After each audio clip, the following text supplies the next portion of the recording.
하이닉스의 신소래 기자입니다. 오늘도 이렇게 나오셔서 감사드리고, 현재 그 정부가 추진 중인 상군 사관학교 관련해가지고 이 통합에 대해서 그러니까 정부에서 미래전 대비와 뭐 협동성 강화를 위한 계획이라고 얘기하면서 여기에 대해서 이제 안철수 장관이 뭐 통을 추진하겠다라고 하고 대통령께서 그 부분에 대해서 말씀하시는데 여기에 대한 입장이 어떠신지 한번 듣고 싶어가지고 이게 정말로 필요한 것인지 아니면 정말 뭔가 문제가 있는 것인지 국민들이 좀 이해할 수 있도록 좀 설명해 주실 수 있을까요? 일본 방위대 빼고는 거의 대부분의 국가에서 3사가 나눠져 있는 걸로 알고 있습니다. 그 이유는 각각 커리큘럼이 달라요. 배워야 되는 것이. 해군, 공군, 육군은 배워야 되는 과목들이 상당히 다릅니다. 물론 같은 전쟁을 한다고 하지만 그건 꼭 그런 이야기 같은 거예요. 같은 전쟁을 한다고 해서 똑같은 과목을 배워야 된다는 것은 오케스트라에서 바이올린과 첼로, 플루트가 같은 과목을 이행해야 된다고 비슷한 이야기입니다. 굉장히 유사해 보이지만 다른 영역에 있는 일들이기 때문에 각각 교수들도 다르고 배워야 되는 과목이 다릅니다. 한번 생각해 보십시오. 해군은 바다에 대한 정보를 많이 취득해야 되지 않겠습니까? 해수가 어떻게 움직이는지, 바람은 어떻게 작동하는지, 그리고 만에 하나 여러 가지 고장이 나는 경우에 무엇을 보고 방향을 잡을 것인지 등등을 공부하게 됩니다. 공군과 육군이 그런 걸 배워야 될 필요가 있을까요? 필요가 없습니다. 따라서 육군은 오히려 뭐 대전차포를 어떻게 쏜다든지, 뭐 그 산의 지형은 어떻게 된다든지, 어디에 은폐를 한다든지 이런 걸 배우지 않겠습니까? 그래서 배워야 되는 과목이 다르기 때문에 이를 통합을 해서 하나로 이원화시키겠다는 것은 국방력 약화를 초래할 수밖에 없습니다. 왜냐하면 첼로를 배운 사람이 플루트를 배운다면 첼로를 다시 킬 때 무슨 효율이 있겠습니까? 따라서 이재명 정부의 3사 통합은 국가의 국방력을 약화시키는 결과를 초래할 것이다. 그럼 왜 이런 결과가 나왔을까 생각해 봐야 됩니다. 안규백은 방위 출신입니다. 방위를 뭐라고 하는 건 아니에요. 군복무를 했으니까 그래도 군복무를 하신 분입니다. 다만 국방부 장관을 하시기에는 방위는 적당하지 않다고 생각합니다. 병장은 하셔야죠. 따라서 안규백은 절대 국방부 장관을 하기에 적합한 인물이 이미 아니었습니다. 그런데 우리가 제대로 국정감사를 못한 것도 있을 것입니다. 지금 국방부 장관을 하고 있습니다. 청문회를 통과할 때 각종 거짓말했다는 의혹도 받고 있습니다. 그리고 그동안에 해온 행태들을 보면 뭐 거수경례를 할지도 모른다던가 하는 것을 우리가 봤을 때 이 사람은 국방부 장관 하기에 자격 미달인 것이 분명합니다. 더군다나 좀 이따가 얘기를 하겠지만 각종 의혹들, 그가 갖고 있는 각종 의혹들은 해소되지 않고 있습니다. 이번에 이재명 대통령과 같이 골프를 치려고 했다가 바다에 병사가 실종이 돼서 본인은 골프를 치지 않았다고 하는데 아직 증거는 제출되지 않은 상황입니다. 대변인의 말뿐입니다. 우리는 이를 확인해야 될 것입니다. 따라서 3사 통합은 국가의 국방력을 악화시키는데 이는 단지 안규백 장관의 문제가 아닙니다. 이재명 정권에 대해서 한번 생각을 해봅시다. 정동영 통일부 장관은 북한에게 핵시설의 위치를 기밀 정보를 넘겼습니다. 스파이 짓을 대놓고 한 것입니다. 국회에 나와서 그 위치를 설명을 했습니다. 그 이후 미국은 우리에게 안보 정보를 공유하지 않고 있습니다. 그 이후 우리는 돈을 내고 위성 정찰기를 통해서 북한의 위치들, 핵무기의 이동 위치들을 경로들을 파악해야만 합니다. 짐작컨대 수백억의 예산이 낭비되고 있을 것입니다. 위성 정찰 사진은 굉장히 시간이 오래 걸리고 비싼 작업입니다. 쓸데없이 비용을 수백억씩 쓰고 있는 이재명 정부, 그리고 기밀을 노출하는 정동영 통일부 장관, 방위 출신 국방부 장관 안규백, 그리고 심지어 안규백은 중국 민주당 협회 부회장 직인가를 했습니다. 즉 원래 중국 측과 교류가 잦은 인사입니다. 친중 인사일 가능성이 높습니다. 왜냐하면 그런 일을 맡다 보면 상인들과 중국 정부와 교류가 잦아질 수밖에 없습니다. 지금 한미동맹이 위기에 있는 현 상황에서 오히려 미국에 가까운 인사를 국방부 장관으로 선임해도 모자랄 망정, 중국 측에 가깝다고 생각할 수 있는 인사를 국방부 장관으로 선임한 것 자체가 심각한 문제가 있다고 생각합니다. 하루속히 그 자리에서 내려오셔서 적당한 인물로 교체될 것으로 봅니다. 그 안규백 장관 말씀하셨는데 안규백 국방부 장관에 둘러싼 각종 논란이 있잖아요. 그러니까 뭐 탈영 문제나 그런 게 있는데, 그러니까 그런 문제가 그러니까 사실은 이 사건과도 관련이 되는데 여기에 대해서 입장은 어떠신지 좀 궁금합니다. 지금 현재 여러 가지 엇받고 있고, 그리고 청문회 할 때도 사실 그거에 문제가 됐었잖아요. 네, 불구하고 지금 해소가 되지 않고 있으니까 이게 국민들이 어떻게 이걸 받아들여야 될까? 그런 어떤 안규백 국방부 장관은 각종 의혹을 받고 있는데 그 중에 하나가 왜 도대체 8개월을 더 근무를 했느냐. 23개월인가 근무했을 거예요. 원래 16개월만 하면 되는 것을. 그래서 이게 해소가 되고 있지 않습니다. 그 누구도 군복무를 더 자원해서 더 길게 하는 경우는 의무 복무 기간 외에 보지를 못했습니다. 뭐 간혹 가다가 한두 달 무슨 특별한 상황이 생겨서 복무를 오래 하신 분들은 계시다고 합니다. 설령 그것이 사실이더라도 간단한 자료 하나만 제출하면 해소될 문제를 이것을 제출하면 의혹이 더 커진다면서 부인하고 있는 상태고 제출을 거부하고 있는 상태입니다. 모든 주장은 근거를 토대로 입증이 되어야 합니다. 잠깐 다시 말씀을 드리면 한동훈이 계엄에 본인이 찬성하고 친한계만 찬성한 것처럼 이야기한 것도 텔레그램 방에 들어가서 자료를 찾아보면 본인이 지시해서 당사로 간 것이 다 드러나듯이 모든 사실들은 객관적 증거에 기초하여 확인을 해야 됩니다. 안규백 장관이 하고 있는 그 수많은 말들, 이것은 주장에 불과합니다. 객관적 자료를 하루속히 제출하셔서 국민들이 보고 확인할 수 있도록 해주는 것만이 자신이 받고 있는 의혹에서 자유로워질 수 있는 유일한 방법일 것입니다.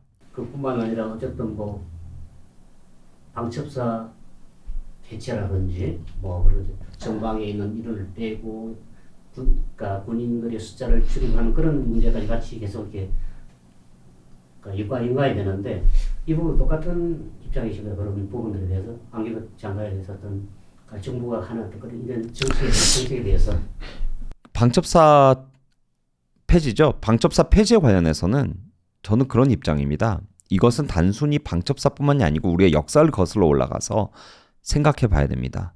왜 민주당은 친북 성향의 인사들을 수사하고 북한 스파이들을 잡는 것에 대해서 소극적이거나 방해를 하는가? 원래 북한 공작 요원들을 파악하고 잡고 이런 것들은 국정원의 업무였습니다.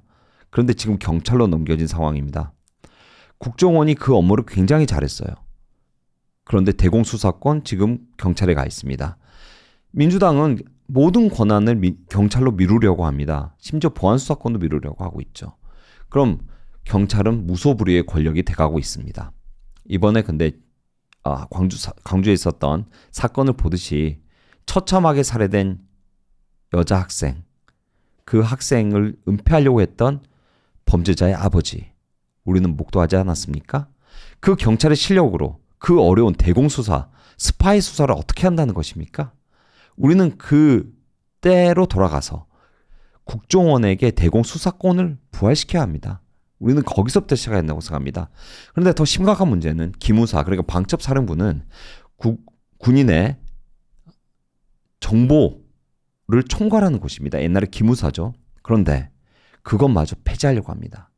즉 대북 정보력을 약화시키려고 하고 있습니다. 왜 약화시키려고 할까요? 북한하고 대립하고 있는 상황을 약화시켜서 평화가 찾아올까요? 아니면 우리의 눈속임을 해서 중국에게 가까이 가려는 그들의 얄팍한 전술일까요? 저는 의심합니다. 국민들의 눈과 귀를 가려서 스파이들을 잡는 역량을 약화시켜서 북한과 남한이 대치하지 않는 것처럼 만들어 친중으로 가려는 저들의 얄팍한 속셈일 것이라고 생각합니다.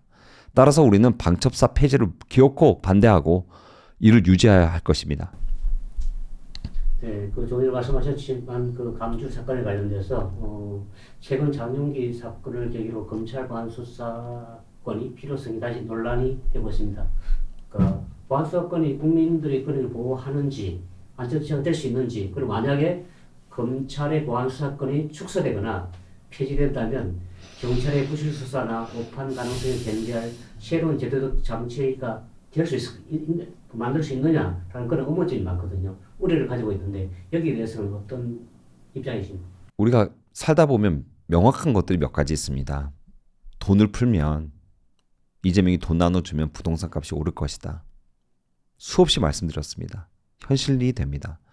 우리가 보안 수사권을 폐지하면 여자들은 밤에 길거리를 돌아다니지 못할 것입니다. 아이들이 납치당할까봐 걱정하는 세상이 올 것입니다. 각종 범죄에 시달려도 억울함을 해소할 수 없는 국가가 될 것입니다. 경찰에 가서 아무리 하소연을 해도 경찰들이 움직이지 않고 은폐하는 사회가 될 것입니다. 여러분, 그런 사회에 살고 싶습니까? 범죄자가 대통령이 되니 온갖 범죄자들만 세상에 난무하는 사회가 될 것입니다. 그런 사회에서 살게 된다면 우리는 처참한 국가가 될 수밖에 없습니다. 외국인 투자자는 더 줄 것입니다. 한국에 근무하고 싶지 않을 것입니다. 따라서 장윤기 사건은 우리에게 이런 이야기를 들려주고 있는 것입니다. 빨리 힘을 합쳐서 보안 수사권을 유지해야 우리의 거리가 안전해지고 여자와 아이와 노인들이 안전하게 사는 사회가 될 것이다. 따라서 국민의힘은 그 일을 위해서 열심히 싸울 것입니다. 투쟁할 것입니다. 예, 그리고 어쨌든 이제 지금 그 보안수사권에 관련된 문제도 있지만 또 이제 정보통신망법에 뭐 이렇게 개정을 앞두고 있고, 여기에 대해서 이제 여당은 허위정보 방지라고 얘기를 하는데 야당은 입틀막법이라고 이렇게 맞서고 있습니다. 여기에 대해서 표현의 자유나 허위정보 규제 사이에서 어디가 국가의 개입이 범위가 돼야 될지, 그리고 이 입틀막이라고 하는 이 법이 정말 국민들한테 얼만큼의 지지를 받고 있는지 사실 굉장히 우려가 되는 부분도 있거든요. 여기에 대해서 어떤 생각이신지 궁금합니다. 입틀막법 7월 7일에 시행된 정보통신망법 개정안은 우리의 언론의 자유, 표현의 자유를 뺏어갔습니다. 국민들의 표현의 자유를 완전히 상실하게 한 것입니다. 왜냐하면 그에 대한 수사는 자기들이 선임한 사람들에 의해서 수사가 되고 판단이 될 것이기 때문입니다. 따라서 국민들의 표현의 자유를 뺏는 것은 두 가지 측면에서 한국에 심각한 우려를 초래하고 있습니다. 제일 먼저 자유 언론을 억압하기 때문에 이는 표현을 억압함으로써 이재명이 갖고 있는 여러 가지 어젠다, 그중 하나인 친중 정권으로 몰아가는 현 상황을 가속화시킬 것입니다. 그래서 미국은 이렇게 이야기합니다. 너희들이 표현의 자유를 억압하면 우리는 너희들을 제재하겠다.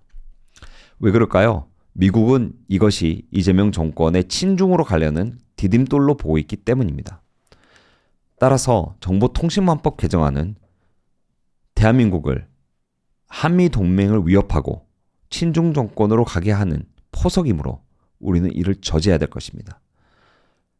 이 법안이 통과가 되면 미군을 한국에서 철수시키라는 저들의 주장이 강화되고 미군은 한국에서 철수할 수밖에 없는 상황에 놓일지도 모릅니다. 지금 싸우지 않으면 방법이 없을 수 있습니다. 미국의 금융 제재가 오게 되면 한국은 가난한 나라가 될 것입니다. 두 번째 문제는 언론인들이 자기들의 의견을 제대로 표현하지 못함으로 생기는 여러 가지 문제들이 발생할 것입니다. 이재명 정권에 있는 여러 가지 포악한 정책들, 그 갖가지 문제들을 표현하지 못함으로써 지지율을 자기들이 유지하려고 하는 것입니다. 그에 따른 징벌적 손해배상이든 여러 가지 문제들도 있겠지만 언론의 자유가 무한대가 아니다라고 하는 저들의 주장은 사실이 아닙니다. 미국에 있는 언론자유법 관련한 법안들도 마찬가지로 그 범위를 굉장히 폭넓게 인정해주고 있습니다. 특히 정부에 대항하는 비판, 언론사들이 갖고 있는 비판의 자유는 그 방대함이 폭넓게 인정되고 헌법으로 보장되는 권한입니다. 이는 자유민주주의의 근간입니다, 여러분. 이런 법안을 통과시킨 민주당은 다시 한번 말씀드리지만 민주 말살당입니다. 네. 그 지금 현재 가장 또 뜨거운 감자로 들어온 게 이제 삼성전자, 삼성전자와 SK 하이닉스가 강주 이전하는 부분이 굉장히 많은데, 그러니까 지금 시작이 되고 있고 또 우려가 되는 부분이 있는데, 여기 사실 뭐 관련돼서 정말로 현실적으로 이게 가능하다고 보시는지, 아니면 정치적 보에 그치고 말 것인지라는 그런 어떤 기로에 서 있다고 보고 있고, 그리고 이게 정말로 인프라라든지 용수라도 여러 가지 많은 문제들이 있는데, 그러니까 그 부분에 대해서 어떻게 이걸 우리가 받아들여야 되고 어떻게 이게 판단해야 될지 모르는 상황이거든요. 그래서 그거에 대한 어떤 그런 생각들이 있는지 좀 궁금합니다. 호남 반도체 이전 공약은 이재명이 전당대회용으로 던진 것입니다. 호남의 책임 당원이 민주당이 제일 많기 때문에 한 30% 정도의 민주당 당원들, 호남 당원들이 책임 당원입니다. 그들의 표를 의식해서 던진 공약입니다. 타이밍이 그렇지 않습니까? 전당대회 바로 전, 지선 이후에 던진 공약입니다. 만약에 진짜로 호남 반도체를 밀어붙일 생각이었으면 왜 진작 지선 전에 던지지 않았을까요? 다른 곳에서 역효과가 날 것 같으니까 안 그런 거 아니겠습니까? 그러면 왜 지선 이후에 던지지 않았을까? 지선 이후 혹은 전당대회 이후에 던지지 않았을까요? 전당대회에 호남표가 필요해서 던진 것입니다. 김민석이 표를 몰아주기 위해서 던진 공약일 뿐입니다. 그럼 이런 공약을 현실성 있게 연구해서 구체적인 플랜을 짜가지고 만들었을까요? 그렇지 않습니다. 이들은 이렇게 이야기합니다. 엄청난 예산을 이익을 볼 것이기 때문에 삼성하고 SK가 우리는 그 이익을 써서 그동안 차별 대우를 받았던 호남에게 예산을 투여함으로 국가의 평등 사회를 만들겠다. 그런데 여러분, 삼성과 SK 이미 주가는 폭락하고 있습니다. 이미 6,500선을 내려갔고 곧 수십 프로의 영업이익이 줄 수밖에 없습니다. 노란봉투법이 통과되어 노조와 합의한 그 금액을 적립해야 돼서 매년 40조의 영업이익이 줄고 있습니다. 이들은 주장합니다. 내년에 수백 조의 이익을 볼 것이라고 주장합니다. 그러나 여러분, 세상은 예상한 대로 다 됐으면 얼마나 많은 사람들이 큰 돈을 벌었겠습니까? 주가는 그렇게 움직이지 않습니다. 변동성이 심한 것이 반도체 시장이고 AI 시장입니다. 결코 예상대로 되지 않을 것입니다. 그렇게 되지 않길 바래서가 아니라 변동성이 많은 시장으로서 그렇게 되기 어렵다는 말씀을 드리는 것입니다. 따라서 이는 플랜에 불과합니다. 플랜을 이행하려고 토지를 사면 토지를 갖고 있는 사람들은 돈을 벌 것입니다. 그래서 그걸로 물론 세수가 좀 덜 수는 있겠죠. 하지만 그것이 다 이행되기까지는 수많은 세월, 10년여 정도의 세월이 걸릴 것이고 원자력 발전소를 지어야 된다는 것 아닙니까? 전기가 모자라는 것 아닙니까? 물이 부족해서 또 물도 어디선가 구해와야 된다는 것 아닙니까? 충청도는 이야기합니다. 왜 우리 물을 끓여다가 가져가 쓰려고 하느냐? 우리한테는 이익도 없는데. 이런 문제들 푸는 것이 쉽게 풀리겠습니까? 따라서 지금 이 문제는 저는 선거용이라고 생각합니다. 현실화될 가능성이 아주 없다라고 볼 수는 없지만 극히 일부라고 생각합니다. 모든 것이 완벽한 플랜대로 갈 가능성은 거의 없습니다. 희박합니다. 축소되어 실행되거나 미비하게 실행되거나 아예 없던 일로 될 가능성이 높다고 봅니다. 근데 어쨌든 뭐 지난번에 강훈식 실장을 말씀하셨는데 얘기했는데 그 임기 내에 하시겠다 그런 얘기까지 나왔거든요. 예, 그러면 그런 어떤 주장하는 어떤 그런 근거가 있을까요? 어떻게 그게 가능할까요? 그게? 저는 근거 없다고 봅니다. 강훈식 실장의 말도 또한 호남인들이 특히 전남인들이 의심을 하기 때문입니다. 이게 가능한 일이야? 정권 내에 과연 반도체 공장도 짓고 원자력 발전소도 짓고 물도 충분히 공급을 받아서 반도체 공장을 돌릴 수 있을까 의심합니다. 지극히 합리적인 의심입니다. 이를 무마시키기 위해서 정치적인 레토릭의 이야기를 하는 것이지 강훈식 실장 자체도 믿지 않고 있을 것입니다. 여러분, 이재명 정권은 그때 표를 얻기 위해서 여러 가지 말들을 했습니다. 스타벅스, 불매운동, 지금 흔적도 없이 사라졌습니다. 장동혁 대표가 이야기하지 않았습니까? 6.3 지방선거 이후로 그 일은 없던 것이 될 것이다. 실제로 그렇게 됐습니다. 호남 반도체 전당대회 이후로 없던 일이 될 것입니다. 그 코스피 관련해서 지금 잠깐 언급도 하셨는데 오늘 환율이 1,480원이 지금 됐거든요. 지금 어떠세요? 지금 환율이 계속 많이 떨어지지 않고 계속 유지되고 있고, 원래는 이제 대통령께서 얘기하실 때는 곧 아마 수급을 줄 거라고 말씀하셨지, 계속 이게 1,500원대 가깝게 유지되고 있거든요. 여기서 앞으로 어떤 그런 경제 전망이 어떻게 될까요? 지금 코스피는 올라갔다 내려갔다 하긴 하는데 여기에 대해서 어떻게 생각하시는지. 코스피에 가장 영향을 많이 주는 것은 금리입니다. 금리는 미국은 9월에 인상한다고 합니다. 한국은행은 다음 달에 인상한다고 합니다. 한국은행은 최소 2번 금리를 올릴 것으로 저는 보고 있습니다. 따라서 주가는 내려갈 수밖에 없습니다. 영업이익은 줄 것입니다. 삼성전자는 이미 노조와 합의해서 40여억 원을 적립금으로 적립해야 되고 영업이익은 줄었습니다. 따라서 이는 주가에 반영되고 있습니다. SK하이닉스도 마찬가지지만 현대차도 파업한다고 합니다. 영업이익의 30%를 달라고 합니다. 이는 이제 비용으로 정화돼서 영업이익을 줄이게 될 수밖에 없습니다. 현대차에서 멈추겠습니까? 다른 모든 상장사들이 노조와 협상을 해야 될 것입니다. 따라서 대한민국의 코스피는 앞으로 떨어지는 길만이 남아있는 것입니다. 물가 상승률이 너무 높습니다. 3%의 물가 상승률, 이를 잡기 위해서 금리 인상은 불가피하고 서민들의 삶은 힘들어지며 노조의 합의로 인한 영업이익의 손실은 앞으로 늘어날 수밖에 없는 이 상황. 대한민국은 코스피의 구렁텅이로 가고 있다. 6천 초반 혹은 6천까지 밀릴 것이다. 연말까지 이렇게 보고 있습니다. 물론 상법 개정을 했기 때문에 2,500포인트에서 상승한 코스피는 지난 한 1년여간 3배 이상을 뛰었습니다. 조정 국면에 들어가는 것이 결코 이상한 상황이 아닙니다. 저는 예전에 인터뷰에서 4,000포인트까지 올라갈 것이라고 상법을 개정하면 예측한 적이 있습니다. 반도체 호황으로 주가가 더 부양이 돼서 5,000포인트까지 올라갈 수는 있으나 그 위에 있는 모든 금액들은 사실은 이는 버블에 가깝습니다. 그 주장을 하는 분들은 세계적인 투자자들, 레이 달리오, 제퍼리 그램 등 많은 분들이 계십니다. AI는 조정이 올 것이고 AI 버블도 끝날 것입니다, 여러분.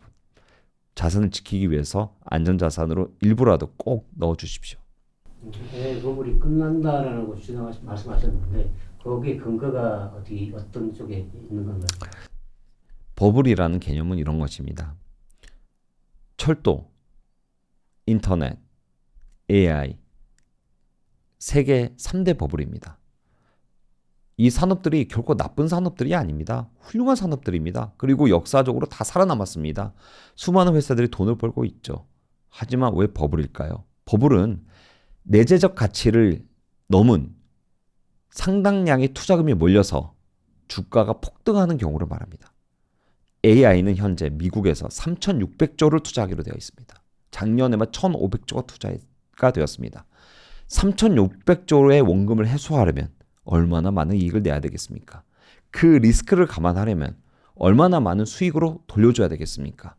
따라서 내재적 가치보다 훨씬 많은 금액이 투자금으로 몰려있기 때문에 이는 버블로 보는 것이 맞고 수익금은 생각보다 낮을 수밖에 없으므로 이 예측이 틀리는 순간 수많은 돈들이 빠져나갈 것이고 주가는 폭락할 수밖에 없습니다. 그래서 버블인 것입니다. 네. 어쨌든 약간 질문이 좀 살짝 또 바뀌긴 한데 6.3 지방선거 이후에 2030 청년들이 중심으로 올림픽 공원 등에서 이제 계속 재세고 실시 그리고 전면 수개표를 이렇게 이제 계속 요구하는 집회를 가지고 있습니다. 이러한 요구를 어떻게 평가하고 계신지, 그리고 국민의 선거 신뢰를 회복하기 위해서 또 그 선관위 어떤 조치가 치러져야 되는지 그런 부분에 대해서 좀 입장을 듣고 싶습니다. 국민들의 신뢰를 회복하기 위해서 선관위가 할 수 있는 것은 아무것도 없습니다. 우리는 특검만으로, 야당주도 특검만으로 사실관계를 명확히 파악을 해서 확인할 수밖에 없습니다. 왜냐하면 선관위는 그동안의 국민의 신뢰를 회복할 수 있는 기회를 여러 번 있었음에도 불구하고 이를 저버렸기 때문입니다. 자기들 가족들, 아들, 딸들 채용한 그 채용비리 사건 유야무야 흐지부지 없어져 버렸습니다. 선관위 직원들 해외로 여행 다니며 몰디브를 돌아다니면서 국민들의 세금으로 호화 여행을 다니고 있습니다. 선관위 직원들 우리 투표해서 개표할 때 다 휴가 다니고 일하고 있지 않았습니다. 선관위원장은 와이프와 함께 곳곳으로 여행을 다녔습니다. 3천여 명이 되는 선관위 직원들 우리가 과연 필요할까요? 선관위가 도대체 무엇을 해야 이제 신뢰 회복을 하겠습니까? 투표 용지마저 모자라게 나눠주는 이들을 우리가 무엇을 믿겠습니까? 따라서 야당 주도 특검만이 우리가 진실에 가까워지는 유일한 방법입니다. 그럼 왜 야당 주도 특검이 되어야 되느냐? 만약에 용지가 모자란 곳이 민주당과 국힘이 골고루 분포되었다면 민주당이 추천한 특검도 우리가 받을 수 있었을 것입니다. 하지만 112곳에 투표용지가 모자랐던 곳은 거의 대부분 국힘이 유리한 곳입니다. 따라서 국힘이 유리한 곳에만 투표용지를 일부러 적게 배포했다는 것은 의심하는 것이 합리적입니다. 그러면 그런 의도를 갖고 있는 사람은 누구였을까요? 그로써 그렇게 해서 이익을 보는 사람은 누굽니까? 민주당과 이재명 정권입니다. 이 합리적인 의심을 우리는 진실을 파악하고자 특검을 하는 것입니다. 그렇다면 본인들이 추천하는 특검, 이건 받아들일 수가 없습니다. 그러면 제3자 특검을 주장을 합니다. 만약 위철환이 전 변협회장이 아니었다면, 그리고 현 변협회장과 위철환, 현 선관위 사무처장이 같이 근무한 경험이 없었다면 우리는 그것도 받아들일 수도 있었을지 모릅니다. 하지만 이들은 특수관계입니다. 따라서 진실을 파악할 수가 없습니다. 야당 주도 특검만이 답안이 될 것입니다. 2030에 대해서 말씀드립니다.